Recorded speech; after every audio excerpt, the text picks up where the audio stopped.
17 দিনে পেট ফেটে শেষ প্রকার খাদ্য হবে, 60 দিন পরে গোস্ত দেবে না, কঙ্কাল পরে রবে। 90 দিন হাড়গুলি সব আলাদা হয়ে রয় কবর। জায়গা ভালো নয় কবর, জায়গা ভালো নয় কবর, জায়গা ভালো নয়। আমল দিয়ে কবর গৃহ সাজায়া নিতে হয়। ওই কবরের ভিতরে 3টা প্রশ্ন করা হবে বাজান। 1 নাম্বার প্রশ্ন করা হবে মার রব্বুকা, তোমার রব কে? জীবনের পরতে পরতে সব জায়গায় রব, রুহের জগৎ থেকে শুরু করে জীবনের সব জায়গায় রব রব রব। আমরা যেন রবকে ভুলে না যাই। ওই কবরের ভিতরে 1 নাম্বার প্রশ্ন করা হবে মার রব্বুকা, তোমার রব কে?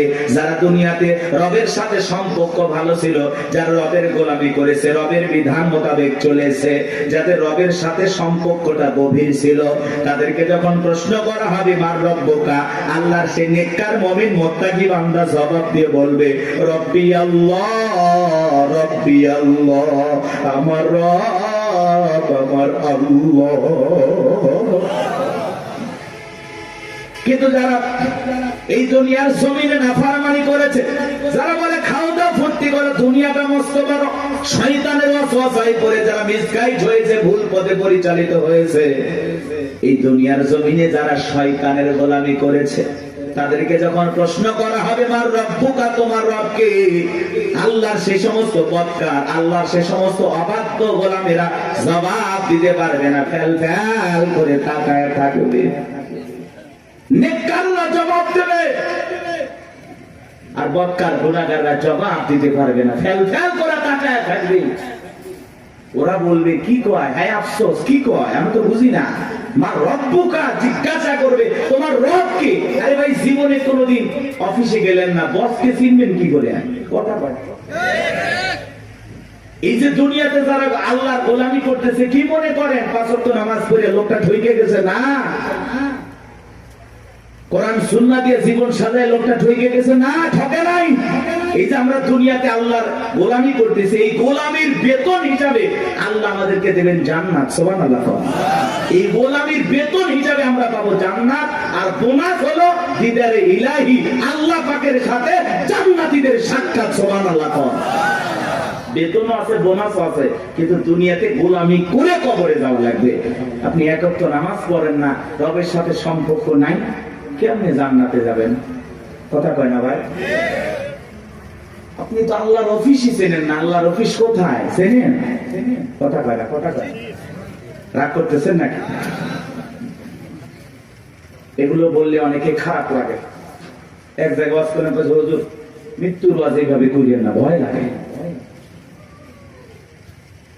এরকম লোক কয়, হুজুর আমার প্রচুর মৃত্যুর কথা স্মরণ হয়, আমার এত মৃত্যুর কথা ভয় লাগে, মাঝে মাঝে তো আমি মসজিদে মৃত্যুর ভয়ে ঢুকি না। আমি একটা ব্যাপার কেমন কথা কয় হুজুর, মসজিদে ঢুকতে যেতে লাশ বহনে খাটিয়া, এইটা দেখে আমার এত ভয় লাগে, এই ভয়ে আমি মসজিদে যাই না। এটার নাম কি মৃত্যুর ভয়? কথা বলে না ভাই? কিছু মানুষ আছে কবর করে, বলে না যে আমি 70টা কবর করছি হুজুর, 80টা কবর করছি। আবার পাশে আর একজন লোক হুজুর যে কবর খোঁড়ার কথা বলতেছে, ও আবার যা কবর করে, যে মানুষটা মারা যায় তার ছেলে মেয়েকে বলে, এই তোমার বাবাকে কবর খুললাম, 2 প্যাকেট সিগারেট তো দিলে না। ও যদি 80 লক্ষ কবর করে, কবর কি, কবরে কি হতে পারে এই বুঝ কি আর দিলের ভিতরে আসবে ভাই? কথা বলেন, আসবে? আমাদের অবস্থাটা এমন হয়ে গেছে, কিসের আমল করবো হুজুর? দুনিয়া তো মস্ত বড়, রং তামাশায় আসি ব্যস্ত, রঙিন চশমায় দুনিয়া সব চাকচিক্য সুন্দর লাগতেছে, একটু গান বাজনা আমোদ প্রমোদ হই হুল্লা। কথা কেন কেন হাজি মানুষ হজ করে আসছে, নাতনির বিয়া, বক্স বাজতেছে, কন্ট্রোল করতে পারে না, হাজি পর্যন্ত ডান্স দিয়ে করছে, লঙ্গি ডান্স। হাজি হাজি হজ করে আসছে। কথা বাস্তব না অবাস্তব? মিথ্যা না সত্য? এরকম আছে না বাজান? মানে আবেগের ঠেলায় আমরা গুনাহ করতেছি, গুনাহ নাকি আবেগে হয়ে যাচ্ছে। আল্লাহ এরকম আবেগ থেকে আমাদের হেদায়েত দান করেন। এটা জোরে বলেন আমিন। কষ্ট পাচ্ছেন আপনারা? তাহলে কবরে 1 নাম্বার প্রশ্ন, মার রব্বুকা, তোমার রবকে। উত্তর দিতে পারবে তারা আল্লাহর মুমিন, মুত্তাকি, নেককার বান্দা যারা। উত্তর দিতে পারবে না কারা? আল্লাহর গুনাহগার, বদকার, অবাধ্য গোলাম যারা। কথা বলে ঠিক কিনা? তাহলে আমরা নেক আমল করে আল্লাহর প্রিয় গোলাম হয়ে কারা কারা কবরে যেতে চায় হাত তুলে দেখান। আল্লাহ আমাদের সবাইকে নেক আমল করা তৌফিক দান করুন। চিল্লা বলুন আমিন। আর একটু জোরে বলুন আমিন। ওয়াজ কি শেষ? এবার দেখেন খেলাটা কোন দিকে যায়, এদিকে খেয়াল করেন। কষ্ট পাইছেন? এই যে হেদায়েতের উদ্দেশ্যে 2-4 মিনিট কথা বললাম, এইবার চলেন। আল্লাহ রাব্বুল আলামিন বলেন, ইন্নাল্লাযীনা ক্বালু রাব্বুনাল্লাহ, নিশ্চয়ই যারা বলে আমাদের রব আল্লাহ। আমাদের রব কে? জোরে করেন না ভাই, একটু চিল্লায়ে বলেন আল্লাহ। এই পৃথিবীর জমিন আল্লাহ যখন কাউকে জিরো থেকে হিরো বানায়, চাওয়ালা থেকে প্রধানমন্ত্রী বানায়, আর মুসলমান জবাই করে। কথা বলে না কেন ভাই? বাংলাদেশে ডক্টর জাকির নায়েক আসবে, ভারতের টেনশন আসবে আমাদের দেশে, আর টেনশন করে ভারতের লোকেরা। কথা বলে না কেন? অনেক উদ্বেগ, তারা বিভ্রান্তিকর বক্তব্য ছড়াচ্ছে যে ডক্টর জাকির নায়েক আসলেই বাংলাদেশে গ্রেফতার করা হবে। কতই সহজ। বাংলাদেশের মানুষকে তো চেনেন না, ধুতি নিয়ে যাইতে পারবেন না। কথা বলে না। বাংলাদেশে ডক্টর জাকির নায়েক আসবে, তাকে প্রায় 1 মাসের এ দেশে সফর করার অনুমতি দেওয়া হয়েছে। বিভিন্ন জায়গায় তিনি বিভিন্ন প্রোগ্রামে অংশগ্রহণ করবেন ইনশাআল্লাহ। একজন দিনের দায়ী, সারা দেশে সারা পৃথিবীতে যার পরিচিতি আছে। ভারতের তার বক্তব্যের শুনে অসংখ্য মানুষ কালেমা পড়ে মুসলমান হয়েছেন। সেই মানুষটা যদি এই দেশে আসে, আমাদের কোনো সমস্যা আছে ভাই? আমরা মুসলিম হিসাবে খুশি, তাকে ধন্যবাদ জানাই।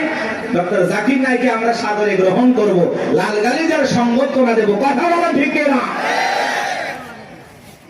আর এই দেশে যদি কোনো কারণে কোনো ষড়যন্ত্র বা বিতর্কের কারণে যদি ডক্টর জাকির নায়েক বাংলাদেশে না আসতে পারে, তাহলে বুঝে নেবেন বর্তমান সরকারে যারা আছে এদের ভিতরে ভারতের দালাল আছে। উনি আসবেন, সমস্যা কি? মুসলিম একটা দেশে একজন দায়ী আসতে পারবেন? ডক্টর জাকির নায়েকের অসংখ্য লেকচার আপনারা শুনেছেন, আলোচনা শুনেছেন। ভালো লাগে না? ভালো লাগে না? চমৎকার কথা বলেন। ভারত সরকার তার টিভি চ্যানেল বন্ধ করে দিয়েছেন, তাকেও দেশ থেকে বিতাড়িত করেছেন। এখন তিনি বিভিন্ন দেশ সফর করেন, বিভিন্ন দেশে থাকেন। আলহামদুলিল্লাহ, আমাদের দেশও আসবেন, তারই ধারাবাহিকতায় আলহামদুলিল্লাহ আমরা গ্রহণ করবো। উনি আসবেন, ঘুরিয়ে ফিরে চলে যাবেন, সমস্যাটা কোথায়? এতে ভারতের মাথা ব্যথা দরকার আছে? আমাদের দেশে আমরা ডক্টর জাকির নায়েককে নিয়ে আসবো নাকি খানায় খাবার ইমামকে নিয়ে আসবো, সেটা ভারতের কাছ থেকে শোনা লাগবে। ভারতের কথা আমরা চলি, এজন্য আমরা বলেছি আমরা বারবার রক্ত দিয়ে দেশকে স্বাধীন করেছি। আমরা না হতে চাই ভারতের গোলাম, না হতে চাই আমেরিকার গোলাম, আমরা সবাই আল্লাহর গোলাম। এটা আমাদের জীবনের সবচেয়ে বড় পরিচয়। আমরা কার গোলাম? আল্লাহর গোলাম। আমরা দুনিয়াতে কারো গোলামি করার জন্য জন্ম হই নাই, আমরা গোলামি করবো একজন, আর তিনি আমাদের রব, তিনি আমাদের সব। কথা বলে ঠিক না?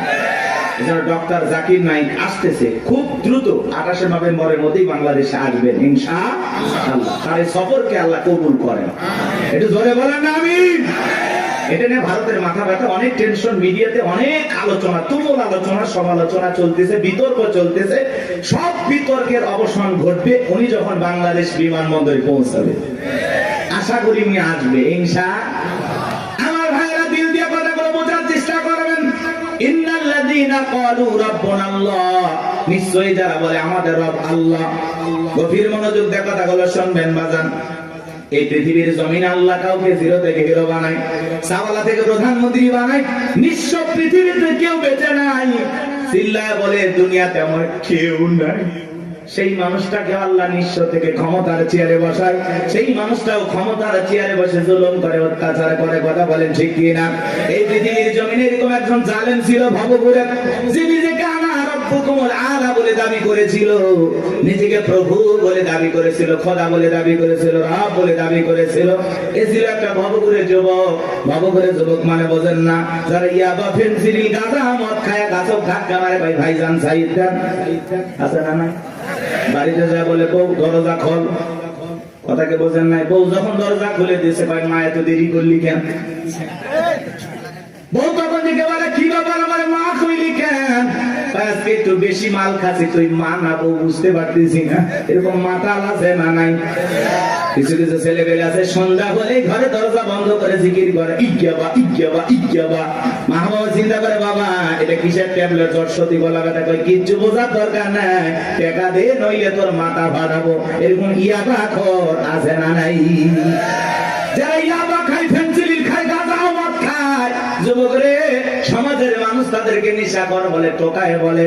যারা নেশা করে তাদেরকে মানুষ ভালো চোখে দেখে না। সে ভালো সন্তান হতে পারে না, ভালো স্বামী হতে পারে না, ভালো বাবা হতে পারে না। নিঃস্ব করে সে সবাইকে, কথা বলে। নেশা করে না তার পরিবারকে নিঃস্ব করে। এই জন্য হাতে পায়ে অনুরোধ করে বলে যায় যুবক, নেশা দ্রব্য পান করা যাবে না, মাদক সেবন করা যাবে না। যে মুখে মা সেই মুখে মাদক তোলা যাবে না, মাদককে না বলুন। কথা বলে না, কথা বলে। মাদক সেবন করা যাবে, নেশা দ্রব্য পান করা যাবে। যারা মদ পান করবে এদের জন্য জান্নাত হালাল না হারাম? ওদের জন্য জান্নাত হারাম হয়ে যায়। জান্নাত যদি হারাম হয়ে যাবেন কোথায়? এই জন্য আমরা দুনিয়াতে নিজেরাই মদ আল্লাহ তাআলা হারাম করে দিয়েছেন। আমি আমার উপরে এটা হারাম মানবো যে না, আল্লাহ হারাম করে দিয়েছেন, এই মদকে আমি স্পর্শ করব না। আমি জান্নাতে যাই শরাব পান করব। শরাবের ঝর্ণা আছে, সুবহানাল্লাহ কম, মধুর ঝর্ণা, দুধের ঝর্ণা, পানির ঝর্ণা, শরাবের ঝর্ণা। হাতের স্পর্শ ছাড়া কি তাই করতেছে, সুবহানাল্লাহ।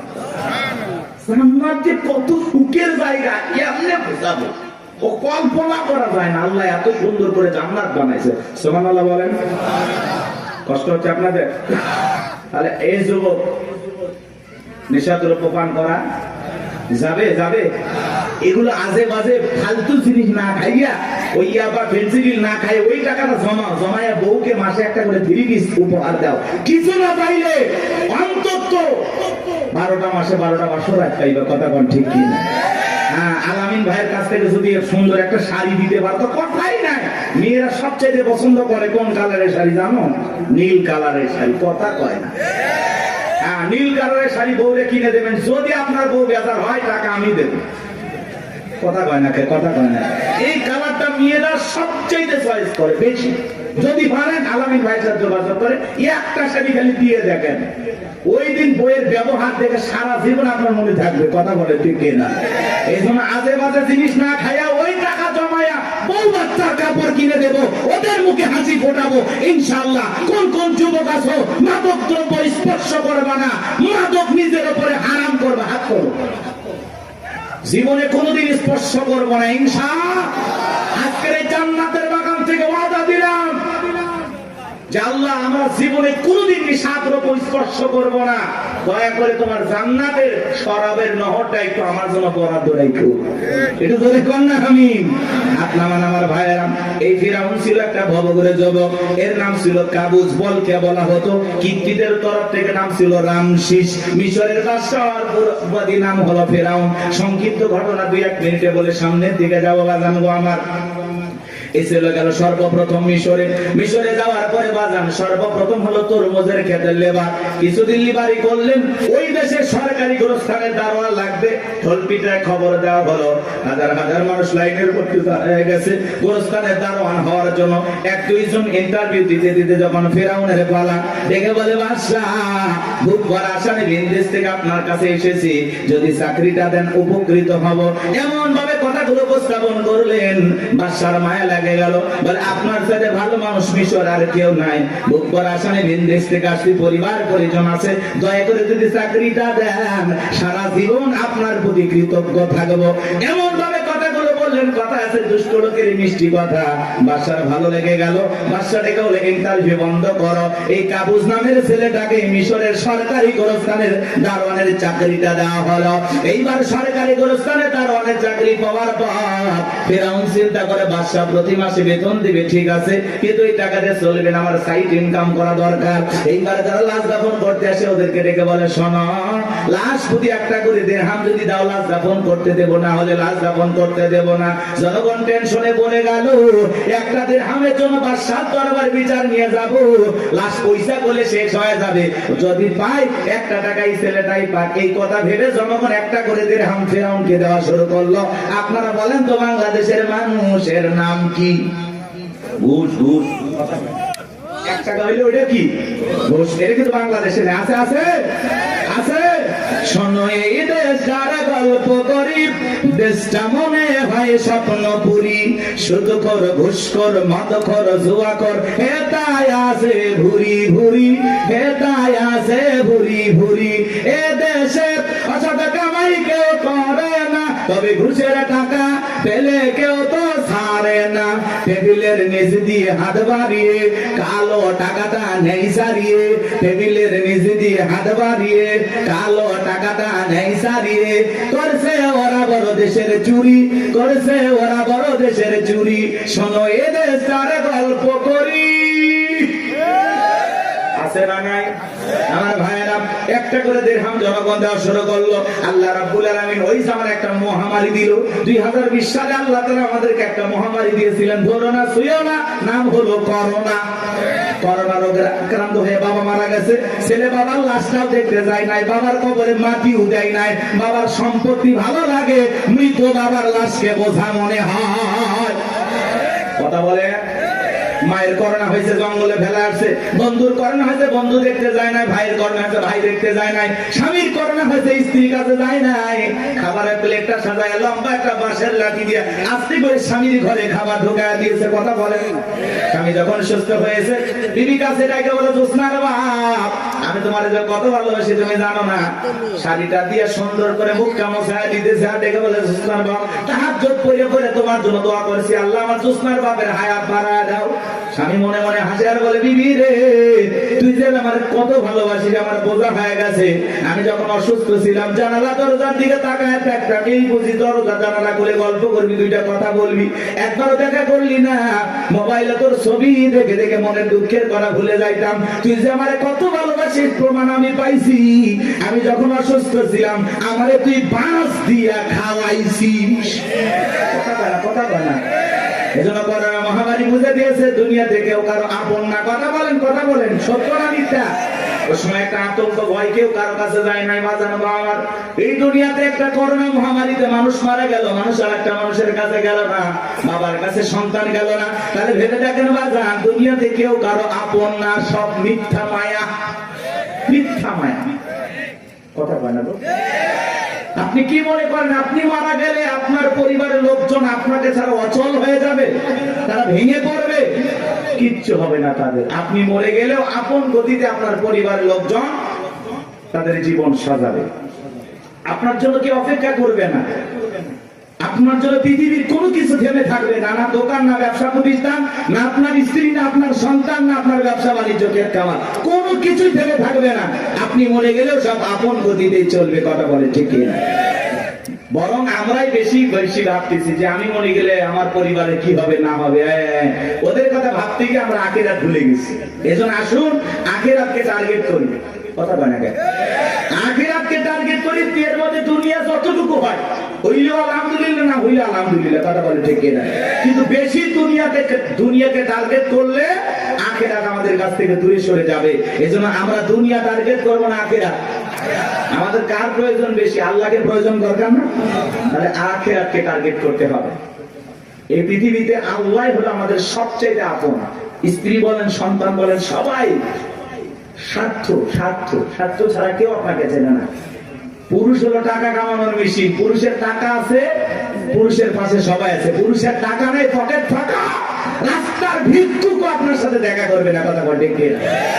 টাকা আছে, পুরুষের সম্মান আছে। টাকা আছে, পুরুষকে সবাই চেনে। কথাকে বোঝেন নাই? ওই যে গান শুনছেন না, গান শুনছেন, ওই দিকে যাবো না, রাগ করছেন। আপনারা তো রাগ করতেছেন। কি করবো না দোয়া করবো বলেন? আচ্ছা বলেন তো, পুরুষ হলো প্রয়োজন মিটানোর মেশিন। টাকার প্রয়োজন, সম্পদের প্রয়োজন। কথা কয় না কেন? এই প্রয়োজন মিটানোর জন্য আল্লাহ আমাদের দুনিয়ায় পাঠাইছে। কথা কি বুঝতে পারতেছেন বাজান? মন খারাপ করবেন না। যে কথা বলতে চাচ্ছিলাম বাজান, দিল দিয়ে কথাগুলো বোঝার চেষ্টা করবেন, গভীর মনোযোগ দেবেন, সামনে গেলে মজা পাবেন। এ যুবক, তোমরা নিরাশ হয় না, তোমরা যুবক, আমিও যুবক, তোমাদের মনের দুঃখটা কি বুঝি।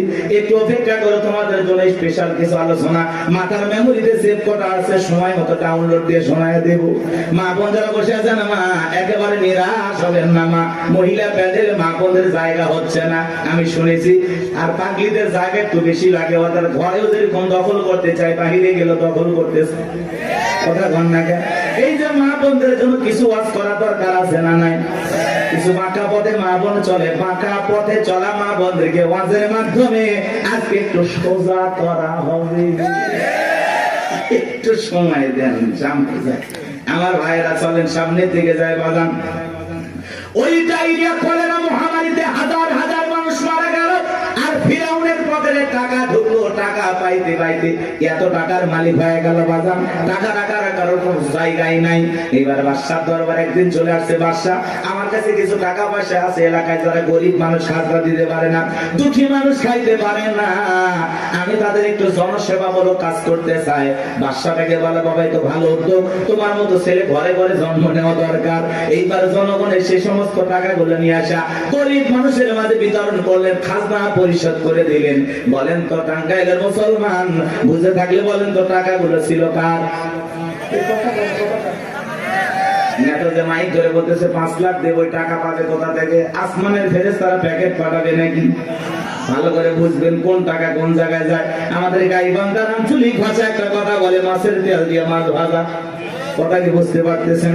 জনগণের টাকা জনগণের মাঝে বিতরণ করে ফাও ফাও বাহাবা পাইলু, জনগণ দিকে বলে, আরে রাজ্যের বাদশা যদি এই ব্যক্তি না হয়া গোরস্থানের ছেলেটা হইতো, না জানি আমাদের কপাল খুলে যেত। নির্বাচনের আগে একটু জনসেবামূলক কাজ করা দরকার আছে না নাই? আমার এলাকার এক নেতা কাঁচা রাস্তা মানে মাটি রাস্তা পর্যন্ত বাজান ইট পাড়তেছে, 2 গাড়ি ইট পাড়তেছে। মানুষজন বলে, বাবা ইট পাড়তেছে, তুমি তো এখনো নেতা হয় নাই, কারণটা কি? ছেলেটা বলতেছে, আপাতত ইট ফেলে দিলাম, আর ভবিষ্যতে আমার মার্কায় যদি সিলভার এলাকার নেতা বানা দিতে পারে, আমার 1 নাম্বার টার্গেট এই কাঁচা রাস্তা পাকা করা। এই রাস্তাতে আপনাদের ছেলে স্কুলে যাইতে পারে না, আপনারা হাটে বাজারে যাইতে পারেন না, মাঝে মাঝে আপনাদের কথা মনে হলে রাতে ঘুম আসে না। কি অভিনয়! নেতা হতে গেলে অভিনয় জানার দরকার আছে তো না? কথা কয় না। যারাই নেতা এরাই কিন্তু পুরোটা কি অভিনেতা। অভিনয় না জানলে নেতা হওয়া যায় না বাজান। ভালো করে বোঝার চেষ্টা করবেন। জনগণ বিশ্বাস করে যদি নেতার মার্কায় সিল মারে, নেতাকে নির্বাচিত করে, নেতা তো এলাকায় থাকে না, ঢাকা শহরে বান্ধবী নিয়ে ঘুমায়। কথা বলেন ঠিক কি না? মার্কা থাকে যে কয়দিন, নেতার আনা গোনা সে কয়দিন। আমরাও জনগণ কম খারাপ না, 1.5 টাকার বিড়ি আর 3 টাকার চা খায়। কি স্লোগান? বল্টু ভাইয়ের চরিত্র ফুলের মতো পবিত্র, নামাজ পড়া কক্ষ গাঁজা খায় 5 ওয়াক্ত, কম চুরিতে বাঁকা ভক্ত, শয়তানের 1 নাম্বার ভক্ত, হুজুরের জন্য খুবই শক্ত, চুষা খাই গরিবের রক্ত। পোস্টার লেখা যে গরিবের বন্ধু, ভোট দিয়ে দেখেন গরিবের কয় নাম্বার শত্রু। কথা বলে রাস্তার একটা ভিক্ষুক মহিলার দিকে 500 টাকা দিয়ে বলে, আপনার চেহারার মাঝে আমি আমার মাকে খুঁজে পাই। আম গাছে জাম গাছে নেতার ছবি ঝুলানো থাকে, নির্বাচিত হওয়ার পরে এলাকায় থাকে না। আম গাছে জাম গাছে বিদ্যুতের ঘুড়িতে নেতার বিশাল বিশাল ছবি, আর লেখা আছে আমি অমুক নেতা, যারা গালি বদনা। পবিত্র ঈদুল আজহার শুভেচ্ছা, পবিত্র ঈদুল ফিতরের শুভেচ্ছা, খালি ব্যানার দিয়ে শুভেচ্ছা জানায়, জীবনে কোনোদিন আর কাছে আসে না।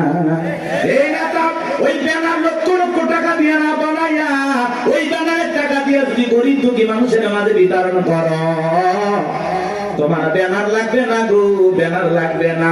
জনগণ তোমার মার্কায় জায়গা মতো সিল মেরে দেবে। কথা কোন ঠিক কি না? কিন্তু ওই যে মার্কা থাকে যে কয়দিন নেতার আনা গোনা, সে কয়দিন অলিতে গলিতে নেতাকে পাওয়া যায়। মানুষ মলে জানা যায় হাজির, জুমার নামাজের সামনে হাজির, আসরের নামাজ পরে 2 বার। কথা কয় না? এক নেতা মানুষকে সালাম দিতে দিতে হোশ হারায় ফেলছে, রাস্তার খেজুর গাছ পায় 1 লাইনে সালাম দিয়ে যাচ্ছে। কর্মী যাচ্ছে ভেতরে কয়, নেতা এটা মানুষ না খেজুর গাছ। নেতা বলতেছে, আমি মনে করছি এটাও ভোটার। কথাকে বুঝতে পারতেছেন বাজান? এই জন্য আপনাকে আমাদের পরিবর্তন হওয়া লাগবে বাজান। বারবার ওদের কথাই ভোলা যাবে না, ভোলা যাবে না। আমাদেরকে ভালো লাগবে। মনে রাখবেন বাজান, দেশের জনগণ 1 নাম্বার, নেতাও 1 নাম্বার হবে। আপনি যদি পরিবর্তন করতে চান অবশ্যই সমাজটাকে পরিবর্তন করতে পারবেন। এই জন্য আগে নিজের ভালো হওয়া লাগবে। আপনি যেমন দেশের নেতাও কিন্তু ওইরকম হবে। 2 নাম্বার আপনি, নেতা হবে 4 নাম্বার। কথা কি বুঝছেন? আপনি সিটার, নেতা হবে বিশ্ব সিটার।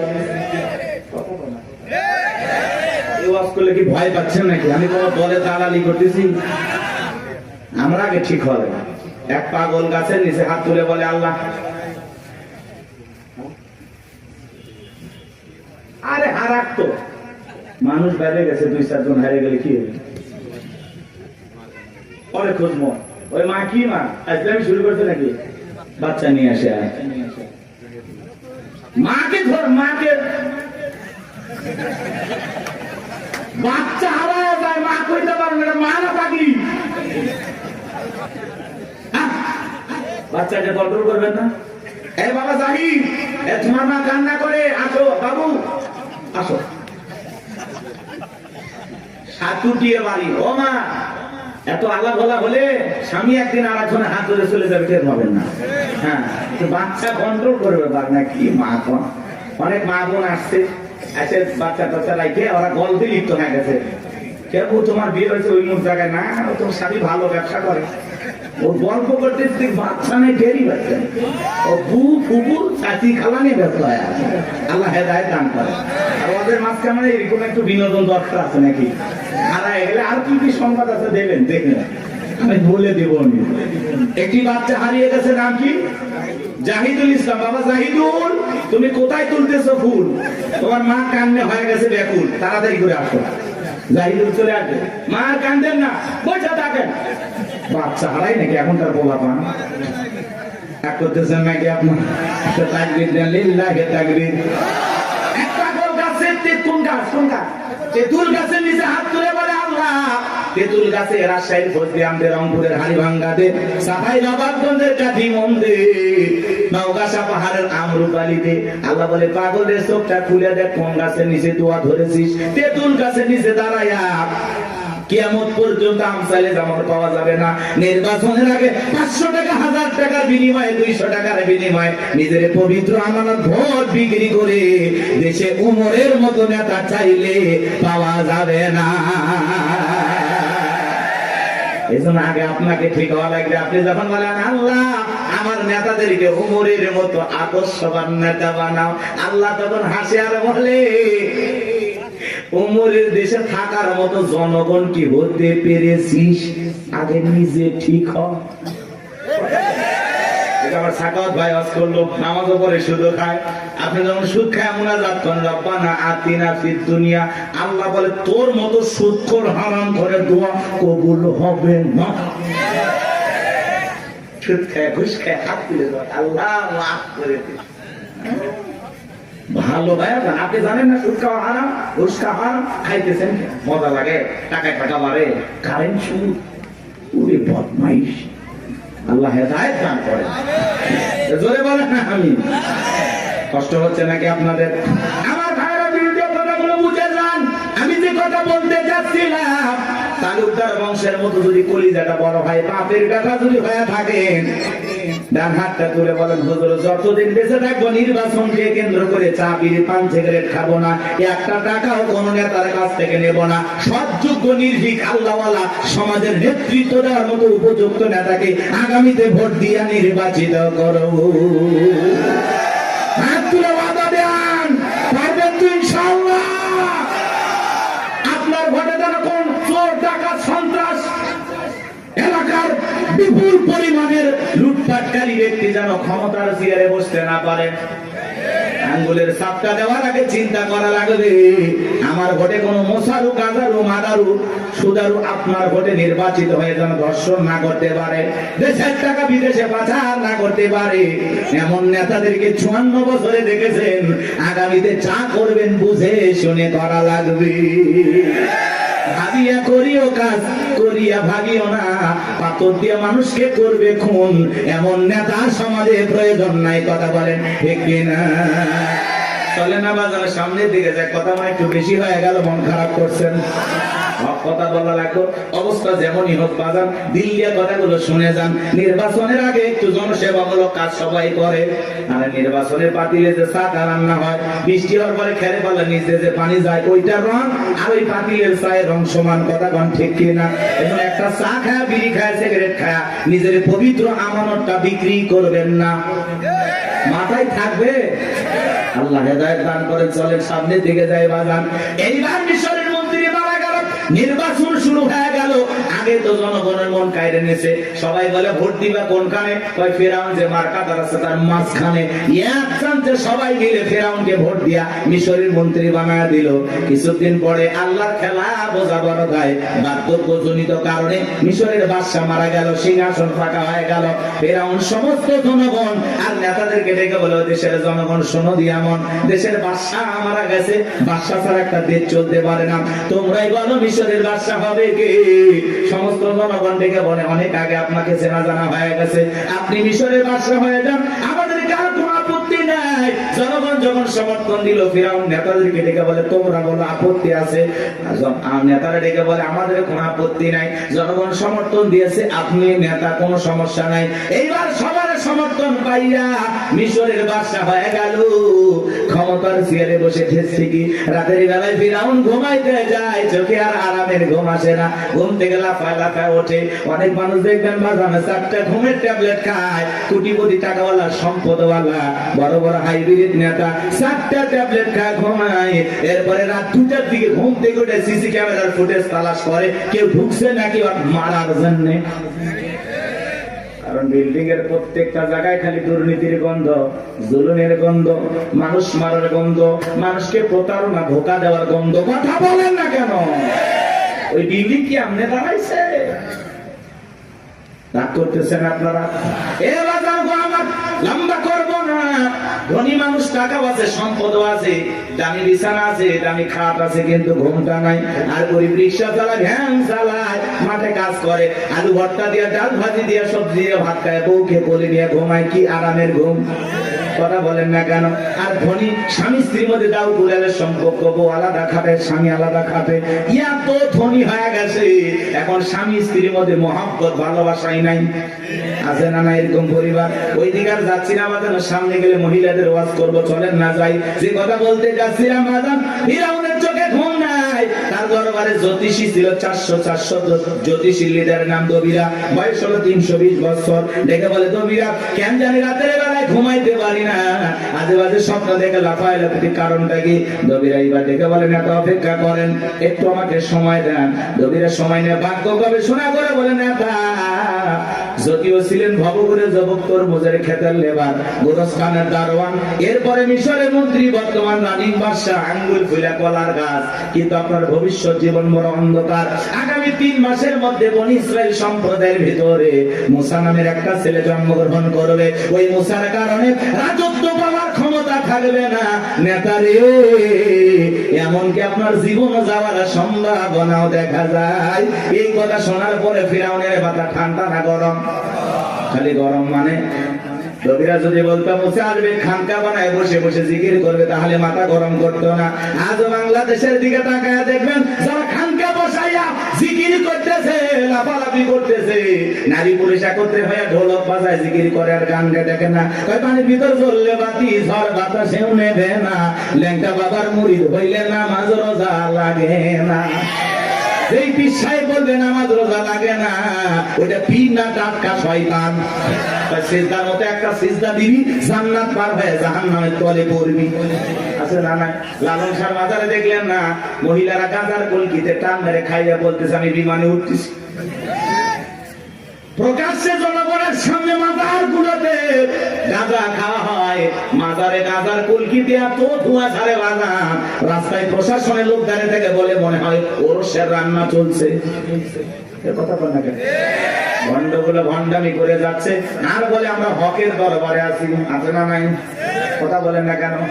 ভণ্ডামি পাইছেন, জায়গা পান না। পীর ছিল শাহজালাল, খানকাই পীর, রাজপথে পীর, নারায়ে তাকবীর হুঙ্কার দিয়েছে, গৌর গোবিন্দ ধুতি পরার টাইম পাইনি। কথা বলেন ঠিক কিনা? এরকম শাহজালালের মতো পীর দরকার আছে না নাই?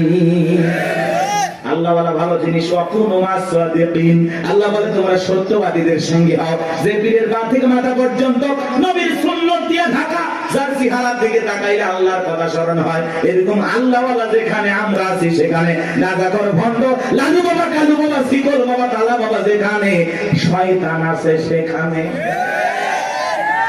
কথা বোঝা গেল? কোন ভণ্ডদের কাছে আমরা যাব না ইনশাআল্লাহ, কোন ভণ্ডের কাছে যাব না। সাহেব নাই, মানুষ আছে কিনা তাও সন্দেহ। কবর মাজার বানায় রাখছে, লেখা রাখছে তাকিস আর রহমতুল্লাহ আল্লাহ, উপরে লেখা মাহবুব সোবান, ভারতের কামান, জামানার জামান, আছে না নাই?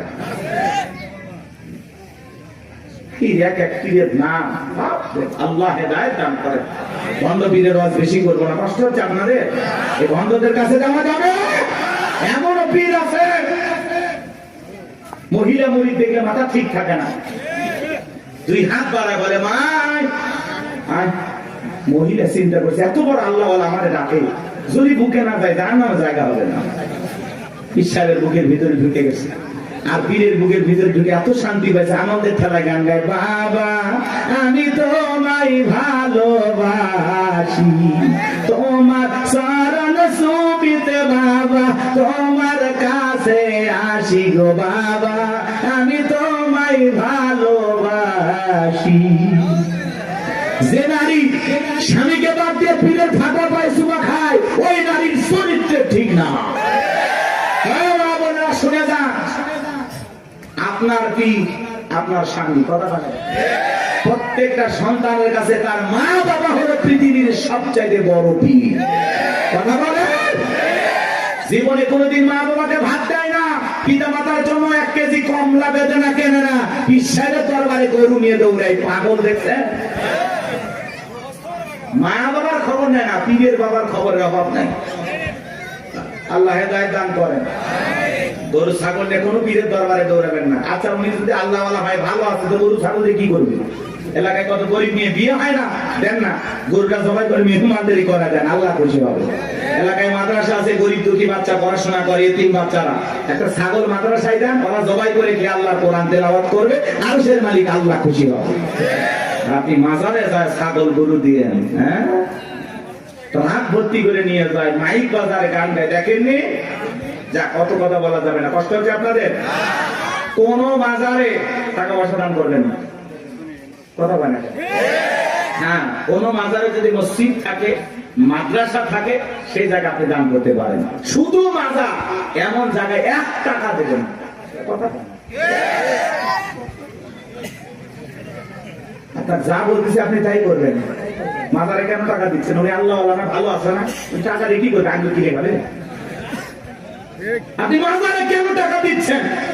এতিম অসহায় প্রতিবন্ধী হাত পাতে 5 টাকা দিতে পারে না, আর মাজারের দাম 10 থেকে 1000 টাকা 500 টাকা কেমনে ঢোকান? টাকা যেটা মানুষের দরকার না মরা মানুষের? যেটা মানুষ কান দিচ্ছে হাত পাতে, আপনি সেখানে দেন না। আর মাজারে পিছাইলে একবারও ডাকলো না, এই মুসলিম টাকা দে, চাইছে ওই জায়গায় কেন টাকা দিলেন? বলেন কেন দিলেন? কিসের বরকতের আশা? সন্তান হয় না, 56টা দরবারে ছাগল মানত করে, মাজারে ছাগল দিলে সন্তান হবে, পাইছেন কোথায়? কথা কয় না। আরে ওয়াজ করলে হবে না, মাঝে মাঝে ওয়াজ করালে। আরে ভাই আমাদেরকে দেন, মাদ্রাসায় দেন, কথা কয় না। দেওয়ার লোক খুঁজে পান না, একটা মানুষ চোখের সামনে কান্দে মরে যাচ্ছে, ওই জায়গা দেয় না, ওই মরা পিসাবতা দিয়ে এসেছে। ওই পীর আছে না, কলার গাছ আছে, আসলে কোন মাজার কিনা আপনি জানেন? অধিকাংশ মাজার মিথ্যে মিথ্যে মাজার বানায় বন্যামি শুরু হয়ে গেছে, কথা দেখে না। আল্লাহ যেন আমাদের হেদায়েত দান করেন, একটু জোরে বলেন আমি। আমার কথায় অনেক মাদার পুজারীরা বিরক্ত হয়েছে, অনেকে ফোন দিয়ে হুমকি দিছে, তোমরা আল্লাহ আল্লাহর বিরুদ্ধে কথা বলো, মরার আগে জবান বন্ধ হয়েছে। চিন্তা করছেন? ফরিদপুরে সালতা থানা আদ্রসী আছে না, আগে যাইতে পারি না, আমার সেই হুমকি দিত, এই থানা এসে তোর হাত পা কেটে নেব। এই গত 29 তারিখে ওই জায়গায় বয়ান করে আসে, কই হাত পাটা করত না, হাত পা কাটার লোকগুলো বুঝে পাইনি। কারণ ওই যে ওদের দেখে নিয়ে আমি একটু সাইজ করছিলাম, খবরদার এই ভণ্ডদের কাছে যাবেন না, হক্কানি আল্লাহ আল্লাহ ভালো, সেখানে আপনি যাবেন, কিন্তু ভণ্ডদের কাছে যাব না। যেখানে ইসলাম আছে সেখানে আমরা আছি, যেখানে ভণ্ডামি আছে সেখানে আমরা নারী পুরুষ একত্রে জেগে। আরে ভাই, মহিলা মানুষ কাছে থাকলে মাথা ঠিক থাকে, কি যে জিকির, জিকিরের কথা মনে থাকবে। আল্লাহ হেদায়েত দান করেন। ওই জন্য তো ভণ্ডরা বলে মনের পর্দা বাইরের পর্দা, শুনছেন না? মনের পর্দা বড় পর্দা, বাইরের পর্দা খুলে ফেলা। মনের আলো বড় আলো, বাইরের আলো নিয়ে ফেলা। রাত 12টা সাড়ে বাতি নিবেছে, এখন কি জিকির হচ্ছে আপনারা বুঝে নেন। আল্লাহ হেদায়েত দান করেন। আমার ভাইয়েরা চলেন সামনের দিকে যায়। আজও পৃথিবীর জমিনে যারা মাজার নিয়ে বসে আছে, খানকায় বসে আছে, এদেরকে কেউ টার্গেট করে না। যারা আল্লাহর জমিনে আল্লাহ দ্বীনকে কায়েম করতে চায়, কোরআনের সমাজ ব্যবস্থা কায়েম করতে চায়, আল্লাহর আইন দিয়ে জমিনটা পরিচালনা করতে চায়, তাদেরকে টার্গেট করে করে ভিতরে ঢুকানো হয়। কথা বলে ঠিক কিনা? ফিরআউনের মাথা গরম হয়ে গেছে, হামানকে দেখে বলে এ ডাকো হামান। এই দিগায় হামানের মাথায় কোনো চুল ছিল না, সাদে মাল নাই, বাম পাল্লো, পুরো মাথা ছিল ভারতের দমদম এয়ারপোর্ট। দেখে বলে হামান রে, তাড়াতাড়ি করে বল। নবীরা বলল একটা মুসা নামের ছেলে জন্মগ্রহণ করবে, ওর কারণে রাজত্বের চেয়ার থাকবে না, ক্ষমতা থাকবে না, এমনকি আমার জীবনটাও নাকি চলে যাবে, এটা তো মেনে নেওয়া যায় না। হামান ডেকে বলে নেতা, টেনশন নাই, মাইট ইজ রাইট, জোর যার মূল্য তার, পাওয়ার রাজত্ব আমাদের, ক্ষমতা আমাদের হাতে, আমরা যা বলবো মিশরের জনগণ তাই মানতে বাধ্য। বলে কি করতে চাস? হামান ডেকে বলে নেতা, যত ছেলে সন্তান জন্মগ্রহণ করবে সবাইকে জবাই করে করে দুনিয়ার বুক থেকে বিদায় করে দেব, তাহলে আপনার শত্রু মুসার আগমন ঘটবে না। এমন কথা শোনার পরে ফিরআউন ডেকে বলে হামান রে, আসলেই তোর মাথায় বুদ্ধি আছে, তবে শোন, ছেলেগুলোকে জবাই করবি, মেয়েগুলোকে জবাই করবি না, কারণ ছেলেদের মধ্যে আমার শত্রু আছে, মেয়েদের মধ্যে কোনো শত্রু নাই। তার মানে চোর বলে মানুষ ভালো, মোবাইল নিয়ে গেল, সিম কার্ড খুলে দিয়ে গেল। কথা বলেন ঠিক কিনা? সন্তান জবাই করা শুরু হয়ে গেল, 3টা মাস অতিবাহিত হয়ে গেল। দবিরাকে দেখে বলে দবিরা, এইবার গবেষণা করে দেখ আমার পথের কাটা মুসা মরল না বাঁচলো। দবিরা গবেষণা করে বলে না, তার 3টা বর্ণনা পাওয়া যায় বাজান। একটি বর্ণনায় বলা হয়েছে 20,000, আর একটি বর্ণনায় বলা হয়েছে 24,000, আর একটি বর্ণনায় বলা হয়েছে 80,000। দবিরা দেখে বলে না, তো যদিও হাজার হাজার মায়ের মুখ খালি কইরা সন্তানগুলোকে জবাই করে বিদায় করেছেন, কিন্তু আপনার পথের কাটা মুসা এখনো মরে নাই, মরে নাই, মায়ের কোলে জীবিত আছে, সুস্থ আছে, কিন্তু কোন বাড়িতে আছে, কোথায় আছে, এইটা বলার ক্ষমতা আমাদের নাই। বলেন আল্লাহু আকবার। ওয়া মাকারু ওয়া মাকারাল্লাহ ওয়াল্লাহু খায়রুল মাকিরিন। এলাকার আল্লাহ চাই মুসারে বাঁচাতে, ফিরআউন চাই মারতে, আর 14 গোষ্ঠী এক জায়গা হয় মুসার একটা পছন্দ জিততে পারবে না। কথা বলেন ঠিক কিনা?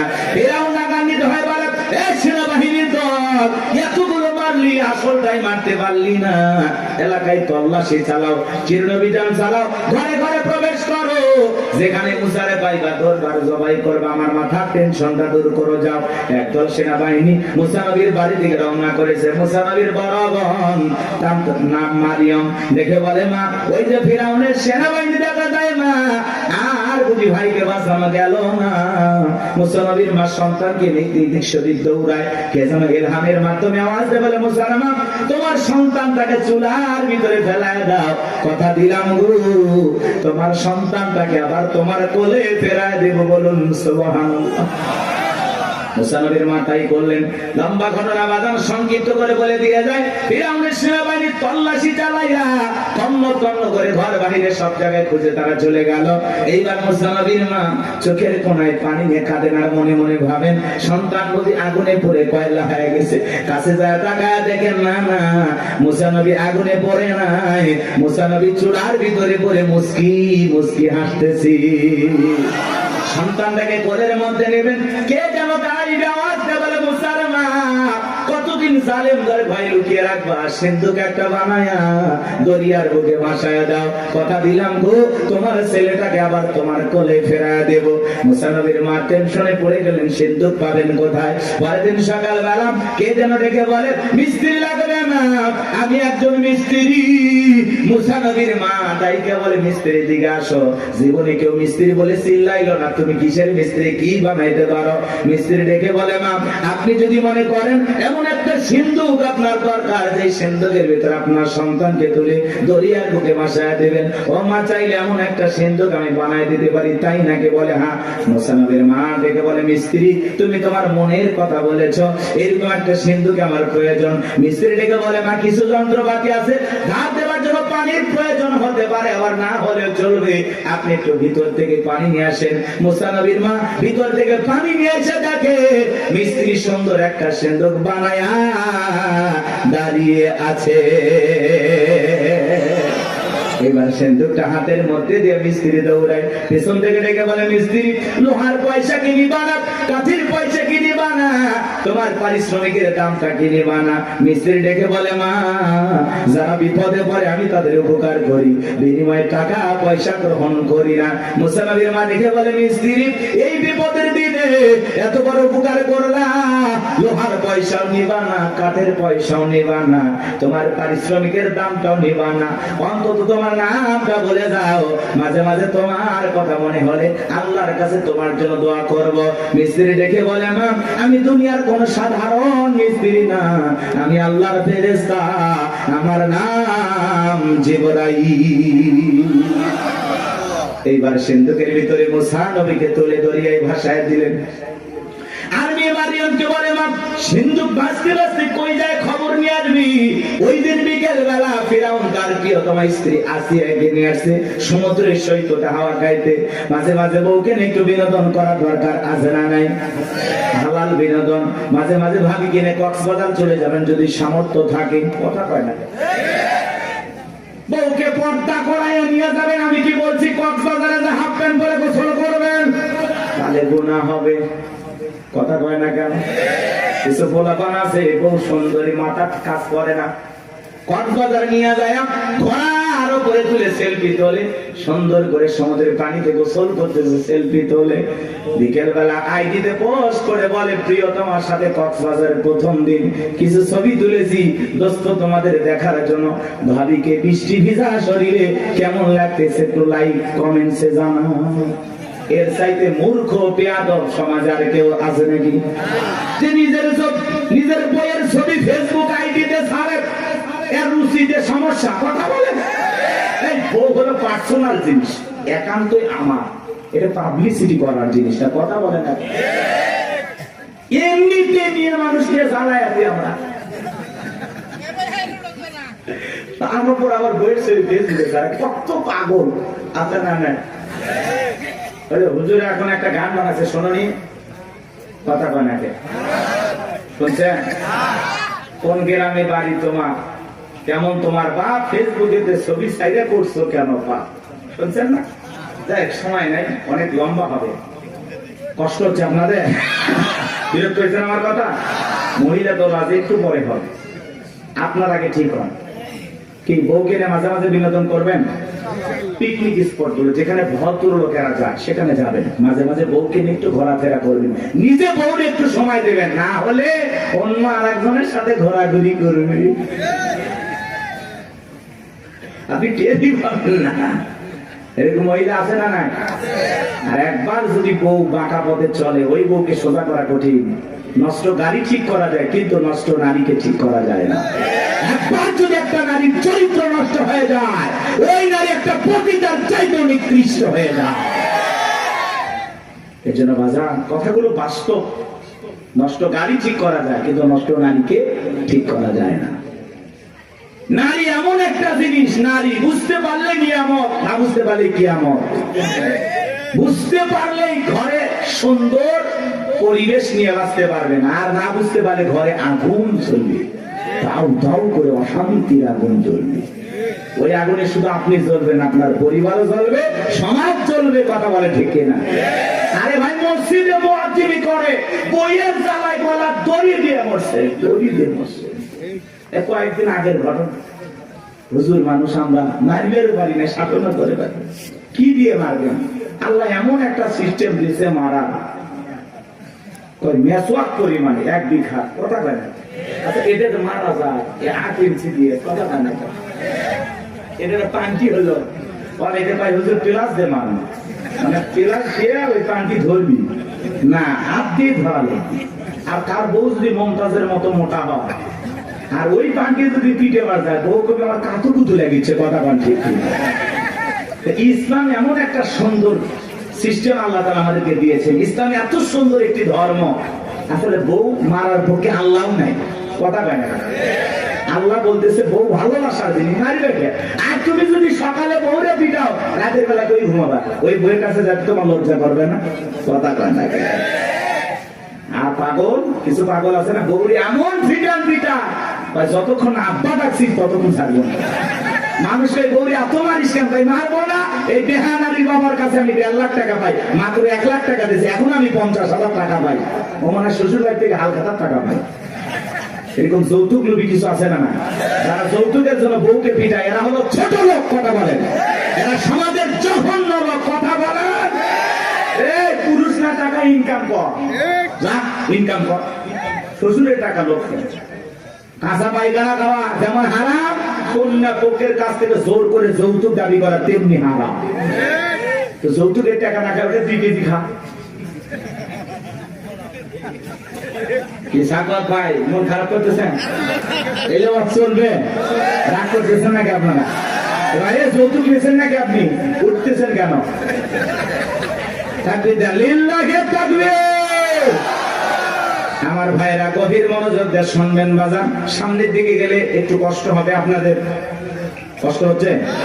চলেন সামনে গেলে মজা পাবেন বাজান। এইবার ফিরাউনের কাছে সিন্ধুক চলে আসলো, সেনাবাহিনী সিন্ধুকটা ধরে নেতার কাছে নিয়ে গেছে। ফিরাউন ডেকে বলে সিন্ধুকটা খোলো তো দেখি। সিন্ধুকটা যখন খোলা হলো, সবাই তাকায়া দেখে সিন্ধুকের ভিতরে মনে হয় পূর্ণিমার চাঁদ উদয় হয়েছে। আসিয়ার চক্ষু শীতল হয়ে গেল। ফিরাউন দেখে বলে তরবারি আন জবাই কর। এইটাই মুসা। আসিয়া বলে থামো, খালি মারাই শিখছো, এতগুলো মারলা তাও কি শান্তি পাইলা না? ও স্বামী, এই ছেলেটাকে মারার আগে আমার একটা প্রশ্নের উত্তর দাও। এই যে সিন্ধুকটা দেখা যায়, এমন কাঠ কি তোমার দেশে পাওয়া যাবে? ফিরাউন কাঠটা নাই গেছে, বলে বিবিরে এই সিন্ধুকের যেমন কাঠ এমন কাঠ আমি কেন আমার বাপ দাদা 14 পুরুষও কেউ দেখে নাই। আসিয়া বলে স্বামী, এটা ভিন দেশি কারো সন্তান, বাঁচতে বাঁচতে আমার দেশে আসছে, এই ছেলেটাকে আমি মারতে দেব না। এই ছেলেটাকে আমাদের পালক পুত্র হিসাবে লালন পালন করতে চাই। জোরে কোন মারহাবা। কথায় আছে যেখানে বাঘের ভয় সেখানে রাত হয়। যারে খুঁজতেছে মারার জন্য আল্লাহ তারই দায়িত্ব দিল লালন পালন করার জন্য। জোরে বলেন মারহাবা। আসিয়া যখন বলেছে ছেলেটাকে আমি পালবো, একে আমাদের পালক পুত্র বানাবো, অনেক কঠিন স্বামী, কিন্তু মাঝে মাঝে বইয়ের আপত্তির কাছে দুর্বল হয়ে যায়। বলে ঠিক আছে মাইনা নিলাম। আসিয়া বলে শুধু মারলেই হবে না, ঢোল পিটায় খবর দাও ফিরাউনের ছেলে সন্তান যে দুধ পান করাবে মাসে মাসে তাকে বেতন দেওয়া হবে। বলে ঠিক আছে। ঢোল পিটানো হলো, হাজার হাজার নারীরা আসছে, মুসা নবীকে কোলে নেয়, স্তন খুলে মুখ লাগায় দেয়। আল্লাহ নবী মুসা আলাইহিস সালাম কোন মহিলার স্তনে দুধ পান করে না। জোরে কোন মারহাবা। সমস্ত নারীরা ব্যর্থ হয়ে চলে গেল। ওই যে মুসা নবীর বোন নাম তার মারিয়ম, ঈসা নবীর মায়ের নাম মারিয়ম, আর মুসা নবীর বড় বোনের নাম ছিল মারিয়াম। এইবার মারিয়াম দেখে বলে ও রানী আসিয়া, এমন একটা ধাত্রীর খবর আমার কাছে আছে, আমার বিশ্বাস এই সন্তানটা দুধ পান করবে, তাই নাকি? বলে